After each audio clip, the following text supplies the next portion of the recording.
Well, hello once again. This is me, Leonard Wells, broadcasting as usual from HASLINGDEN, north of Manchester, in the UK, on Wednesday the 24th of August 2011. This is part 2 of my series, The United States of Europe. And in my first episode we looked at the whole picture. Now we're going to go through the countries, the 27 countries currently comprising the EU, one by one and alphabetically. So the first country on the list today is Austria. Austria's had a huge history. And the feeling it gives me when I go to Austria, particularly to Vienna, the capital, it feels like one big museum. So much history has been concentrated there. Now, it's a fairly small country, Austria. Southeast of Germany. About 83,000 square kilometres, roughly 8 million people, so very small indeed.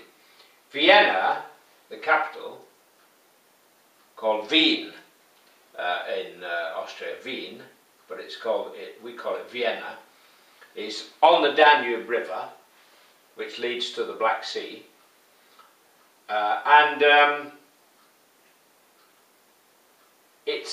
it has a tremendous history. In the 16th century, Vienna was besieged by the Ottoman Empire, and they failed to take it, and this checked somewhat the spread of the Ottoman Empire in those days, long, long ago. Then Vienna and Austria were the principal part of the Austro-Hungarian Empire and the Habsburg Empire, all of which fell apart after the First World War in 1918. It had a checkered history. Now, Adolf Hitler was born in Austria, so he wasn't technically a German, he was Austrian, and he spent some time trying to sell paintings and things in Vienna.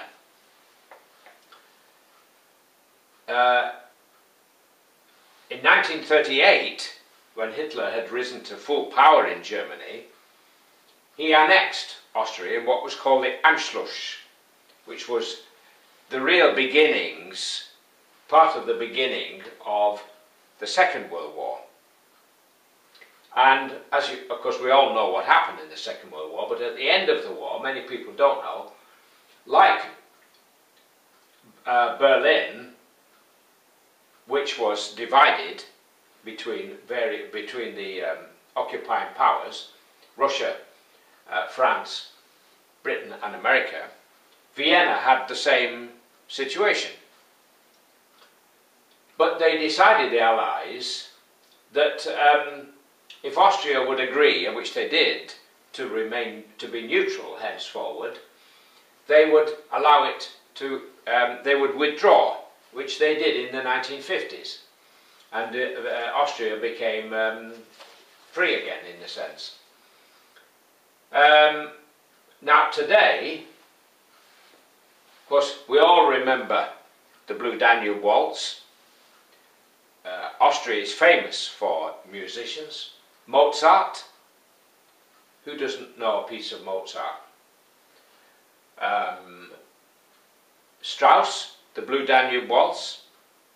And, excuse me if I glance at my notes, Schubert, for those of you who like Schubert. It's not my taste, but those of you who do. Now, for some strange reason, Austria has a very high suicide rate. And particularly in Vienna, they're fascinated by death. Yes, it's strange, isn't it? There is what's called the Zentralfriedhof. Now, I don't speak German, so you'll have to excuse my accent. But the Zentralfriedhof is the public cemetery in Vienna. And there are more graves there than people in Vienna. 2.4 million people, but there are more graves in the Zentral Friedhof cemetery. And you can go walking in there. And Austria has lots of these funeral clubs because it's considered important to take care of your funeral arrangements. Don't pass it on to your children, kind of thing. And there's even what's called a Bestatungsmuseum. Bestatungsmuseum. You can see my German's not very good, can't you? A Bestatungsmuseum, which is all about death and undertakers and funerals and all that kind of business, in Vienna. Now, Vienna was the background for the film The Third Man. If you remember that film, the famous scene on the big wheel, which is still there in Vienna, the big wheel, with Harry Lime, Orson Welles and Trevor Howard, and